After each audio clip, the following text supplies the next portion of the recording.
I know we often hear it's not what you know, it's who you know.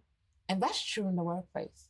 Sometimes reaching out to others in your industry can open doors that you did not even know exist.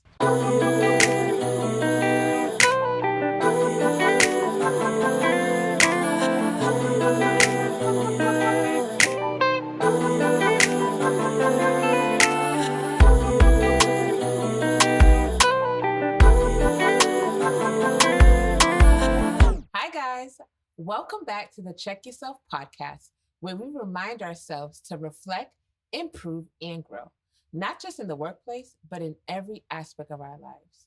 I'm your host, Annie, and I'm thrilled to have you with me today. Today, I have an exciting episode lined up for you. We're going to dive into some career tips, discuss the upcoming elections and how that has impact in the workplace. It does. And then we'll check in with ourselves and see what is really going on within ourselves. How can we get better? As always, my goal is to help you navigate both your professional and your personal life with confidence and clarity. So let's get started. A lot of people ask me, Annie, why is it that I should have a career coach if I have a resume, if I'm doing the job and I'm getting a well paid job? Well, here's what I say. In every area of my life right now, I have a coach. It's not because I can't do it, it's because I need advice, I need guidance, I need another set of eyes that's going to see something that I don't see. It is super important to have one. And I'm going to give you an example. I used to think the same way. I used to think, well, I make six figure. I'm in HR. I know exactly what people are looking for. I've done this a million times. And guess what? That's not always true. You always have something to learn. So it's always good to have a coach, someone who's done way better than you, who has experience under their belt that can help you navigate even when you think you've hit the highest that you've ever hit. So whether you're just starting out or whether you've been in your careers forever, I would say, it's important that you know that there's always something new to learn. I'm going to be transparent with you guys right now. I have a coach in everything. I have a career coach for myself, even though I do that. I have a therapist, of course. I have a nutritionist. I even have a sleep coach that I just got because I struggle with sleeping. And I share this with you all because I just want you to understand that it is important for you to partner with someone, to find someone or find a coach, a mentor, so that you can connect with that can help you. And a big advice I can give you, if you're just starting off and you're not sure, get on LinkedIn. Ask a couple people you see with those higher roles and reach out and say, hey, I'm new. I'm just trying to figure out how to navigate this world. What advice can you give me? They may not give you all the tricks, but they may give you enough to help you get started on the right path. Are you ready to take your career to the next level? Yes, you, I'm talking to you. Are you ready?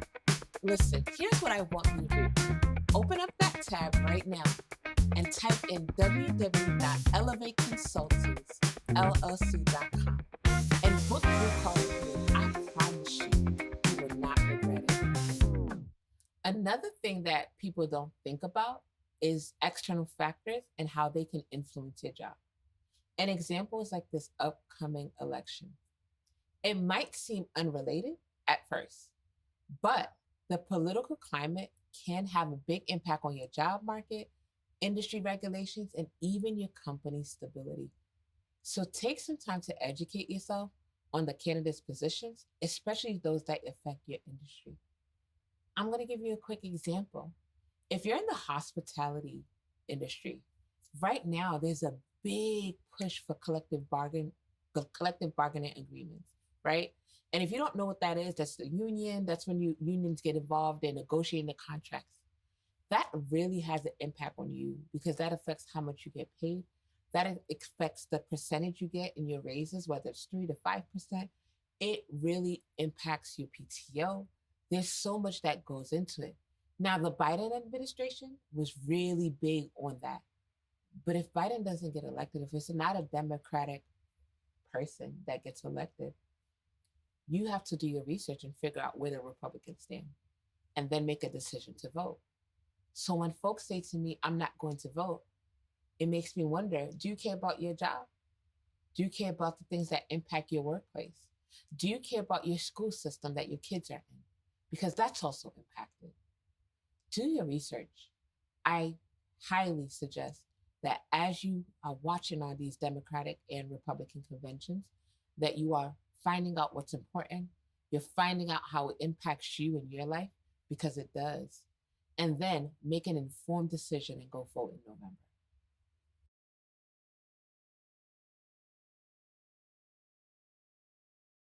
So the question I get asked so many times is, Annie, I am feeling stuck in my career. What should I do? My advice, first of all, you are not alone. There's everyone, talk to everyone who's been successful. At some point in their life, they were assessing and trying to figure out what it is they want to do. So, what I say to you is, what do you enjoy and what feels unfulfilling? For me, I can tell you, I couldn't do a server. That's not for me. But I love working in HR. I love seeing people develop. I love seeing people from point A to point B. That's my passion. We're going to find those areas for you that you consider are your passion. And then connect with people who are doing it. Now, truth moment, if you're currently working, you may not be doing what you currently love. And that's okay. Don't be discouraged. Accept, not accept, but really think about what are those transferable skills that I can learn in my current role and how could I bring that to my new role? And if not, and if you can't do it there in that company, it might be time to start exploring new opportunities. And that's okay too. Just remember that networking is key. I know we often hear it's not what you know, it's who you know. And that's true in the workplace. Sometimes reaching out to others in your industry can open doors that you did not even know exist. So make sure while you're taking the time to figure out what it is that you love, what you enjoy, and the things that you don't like, because you want to know that too. Connect with people, network. If there's a new skill set that you're looking to build and you don't have it, there's so many colleges right now that are doing free courses, $9.99 scholarship. There's so much happening. If you're in the state of Massachusetts, I know for sure that community colleges are now free. So connect, build that skill, develop, and make sure that you do your research. So if you ask me what my advice is to you, it's just that. Find out what you love, develop that skill, and go after it. Now, let's have just a conversation. I've been thinking a lot about how this election season is also a reminder for us to check ourselves. We really need to reflect on our own beliefs and values and how they align with who we are and the work that we do. What about you? What is it that you're checking yourself in this season? For me, when I ask that question, Annie, what are you checking yourself in this season? This is where I really think about how I react to change. Part of the reason I say that is there's been so much that's happened in this world right now. Change is inevitable, but how we respond to it can define our path forward. I've realized for myself that I need to embrace flexibility and adaptability, not just in career, but in every aspect of my life. We know change is coming. So when it comes, the best thing we can do is adapt, be flexible. What are you checking yourself for in this season? That's my journal prompt for you.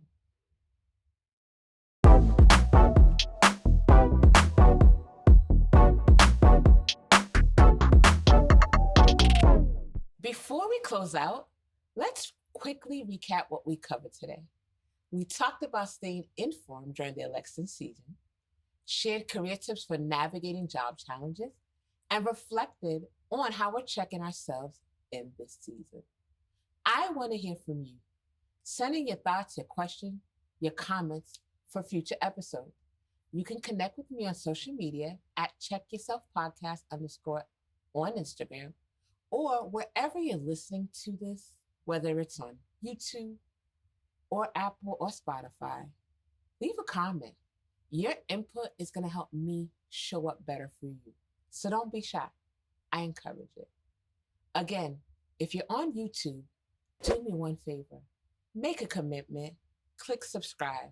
I promise you, you're going to enjoy the next episodes as we keep going. This your girl, Annie. I am so happy to have you rocking out with me. Make sure you tune in next week for our next episode. And I'm going to leave you with this quote. Change is the only thing that is consistent in life. How we embrace it defines our journey. Keep checking yourself, stay reflective, keep growing. And thanks for tuning in. See you next time.